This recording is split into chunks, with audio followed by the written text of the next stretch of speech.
Global skill development mission में आपका स्वागत है। टेक्स्ट टूल का प्रयोग कर सकते हैं। यहाँ मैंने एक पिक्चर्स को यहाँ पेस्ट किया हुआ है और बिल्कुल कॉर्नर में जाकर मैं क्लिक कर देता हूँ तो देखिए मेरे पास एक रेक्टेंगुलर बॉक्स अवेलेबल हो जाता है डॉटेड बॉर्डर के साथ। बीच में एक कर्सर भी ब्लिंक कर रहा है जो ये जानकारी देता है कि यहाँ पे मैं टाइप कर सकता हूँ। यहाँ मैं टाइप करना शुरू करता हूँ। अब यदि देखें तो मैंने टाइप कर दिया है। आप इस बॉक्स से अभी बाहर मत निकलें, बाहर निकलते ही काफ़ी सारे ऑप्शन क्लोज हो जाएंगे। तो अभी हम इस डॉटेड बॉर्डर बॉक्स को ऐसे ही बना रहने देते हैं।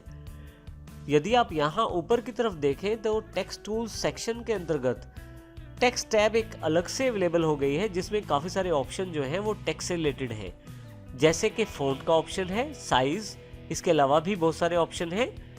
यदि मैं फ़ॉन्ट चेंज करना चाहता हूँ अपने टेक्स्ट का तो इसके लिए सबसे पहले मैं टेक्स्ट को सिलेक्ट करूंगा, इस ड्रॉप डाउन बॉक्स को क्लिक करूंगा। मेरे पास काफ़ी सारे ऑप्शन अवेलेबल हो जाएंगे टेक्स्ट से रिलेटेड, फ़ॉन्ट से रिलेटेड। अब यहाँ पे जिस फ़ॉन्ट पे मैं माउस लेके जाऊंगा उस फ़ॉन्ट के जैसा मेरा टेक्स्ट होता जा रहा है। जिस तरह का टेक्स्ट मैं चाहता हूँ उस टेक्स्ट को मैं सिलेक्ट करके क्लिक कर सकता हूँ। मान लीजिए मैं ये टेक्स्ट चाहता हूँ तो जैसे ही मैं इस फ़ॉन्ट पे क्लिक करता हूँ ब्रिटानिक बोल्ड पे, तो देखिए मेरे पास ये सिलेक्ट हो गया है। इसके साथ ही मैं अपने टेक्स्ट का साइज़ भी चेंज कर सकता हूँ। उसके लिए मेरे पास नीचे फ़ॉन्ट साइज़ का ऑप्शन है। माउस रखते ही ये जानकारी टूल टिप द्वारा आपके पास अवेलेबल है, फ़ॉन्ट साइज़। जैसे ही इस पर क्लिक करता हूँ तो देखिए माउस जिस साइज़ पे मैं लेके जाता हूँ उस तरह का साइज़ मेरे टेक्स्ट फ़ॉन्ट का हो रहा है। यहाँ मैं 28 साइज़ को सिलेक्ट कर लेता हूँ तो जैसे ही सिलेक्ट करता हूँ मेरे पास उसी साइज़ का टेक्स्ट अवेलेबल हो जाता है। इसी के साथ टेक्स्ट को मोटा करने के लिए बोल्ड ऑप्शन है। आप इसे हल्का सा टेढ़ा यानी कि इटैलिक भी कर सकते हैं टेक्स्ट को। आप चाहें तो अंडरलाइन कर सकते हैं टेक्स्ट में यू से। इसी तरह से स्ट्राइक थ्रू का ऑप्शन है। यदि आप क्लिक करें तो बीच में अक्षरों की एक लाइन आ जाएगी। अब ध्यान दीजिए जिस जगह से मैं जिस ऑप्शन को क्लिक करके ऑन कर रहा हूं वहीं से उस ऑप्शन को ऑफ भी किया जा सकता है। जैसे बोल्ड क्लिक किया, यहाँ से बोल्ड एनेबल हो गया है। दोबारा यदि मैं क्लिक करूं तो बोल्ड डिसेबल हो गया है। इस प्रकार आप इसका प्रयोग कर सकते हैं। इसके साथ बैकग्राउंड में आपके पास दो इंपॉर्टेंट ऑप्शन दिए गए हैं, ओपैक और ट्रांसपेरेंट। यदि मैं इसे ओपैक पे क्लिक कर दूं तो देखिए जो टेक्स्ट बॉक्स का जो बैकग्राउंड कलर है वो वाइट हो गया है। और यदि मैं इसे ट्रांसपेरेंट कर दूं तो सिर्फ टेक्स्ट नज़र आ रहा है, वाइट कलर हट गया है। तो यदि आप अपने टेक्स्ट में ट्रांसपेरेंसी चाहते हैं, आप चाहते हैं कि उसके पीछे वाला हिस्सा या तस्वीर दिखाई दे तो ट्रांसपेरेंट रखें, अन्यथा आप ओपेक भी कर सकते हैं। आप टेक्स्ट का कलर भी चेंज कर सकते हैं। उसके लिए आप फ़ॉन्ट को सिलेक्ट करें और यहाँ पे जिस कलर पे आप माउस लेके जाएंगे वैसा कलर आपके पास यहाँ अवेलेबल हो जाएगा। जैसे यहाँ मैं फिर से इसे येलो कर देता हूँ और क्लिक कर देता हूँ तो देखिए मेरे पास यहाँ कलर अवेलेबल हो गया है। इस प्रकार से मैं टेक्स्ट ऑप्शंस का प्रयोग करके यहाँ पे टेक्स्ट लिख सकता हूँ। जब आपका टेक्स्ट पूरी तरह से फाइनल हो जाता है, अर्थात अपना फ़ॉन्ट सेटिंग्स आप कर लेते हैं, तो इस रेक्टेंगुलर बॉक्स से आप यदि बाहर क्लिक करें तो आपका टेक्स्ट बिल्कुल फाइनलाइज होकर उस पिक्चर के साथ जुड़ गया है। अब आप इसको चेंज नहीं कर पाएंगे, एडिट नहीं कर पाएंगे। एडिट करने के लिए वो टेक्सचर बॉक्स ज़रूरी है। अब आप दोबारा लिख सकते हैं परंतु इसको एडिट नहीं कर पाएंगे। इस प्रकार आप टेक्स्ट टूल का प्रयोग कर सकते हैं।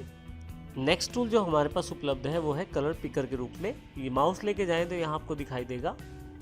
कलर पिकर से आप बनी हुई पिक्चर में से कोई भी रंग ले सकते हैं। कलर पिकर सेलेक्ट करें आप।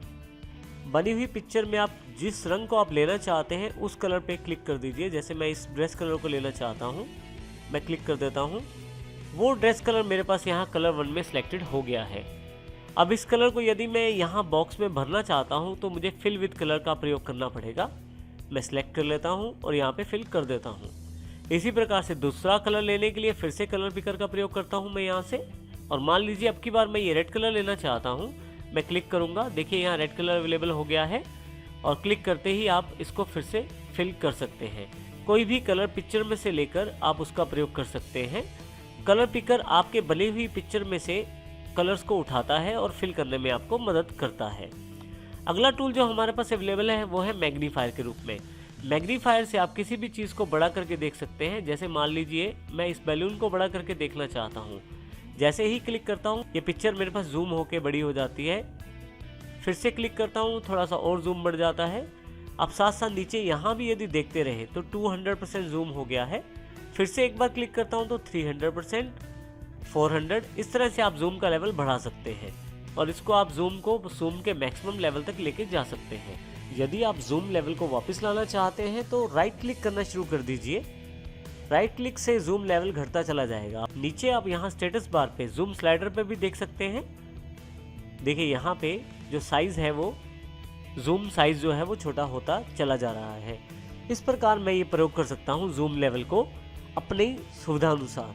किसी भी पार्ट को या किसी भी एरिया को पिक्चर के मैं बड़ा या छोटा करके देख सकता हूँ। अगला टूल जो हमारे पास अवेलेबल है वो है ब्रशेस के रूप में। माइक्रोसॉफ्ट पेंट में काफ़ी सारे ब्रशेस अवेलेबल हैं जिनका प्रयोग करके आप ड्राइंग कर सकते हैं। जिस ब्रश का प्रयोग करना चाहते हैं आप उस ब्रश को क्लिक कर दीजिए। यदि आप नीचे वाले बटन पर क्लिक करें तो काफ़ी सारे ब्रशेस आपको दिखाई देंगे। इनमें से जो ब्रश आप चाहते हैं उसको सिलेक्ट कर लीजिए। जैसे मैं यहाँ सिंपल ब्रश को सिलेक्ट कर लेता हूँ।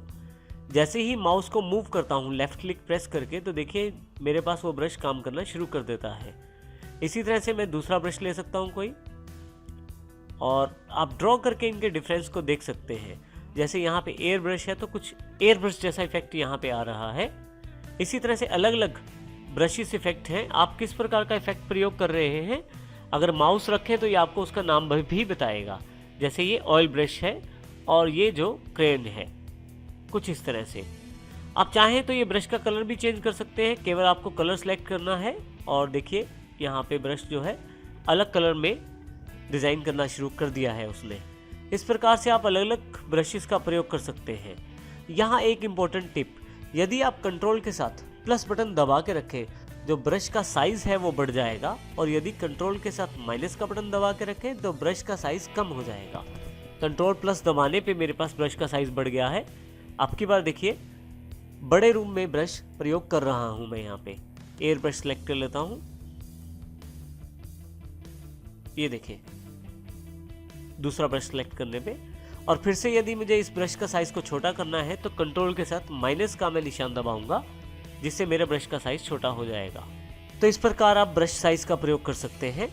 आप चाहें तो कुछ साइज़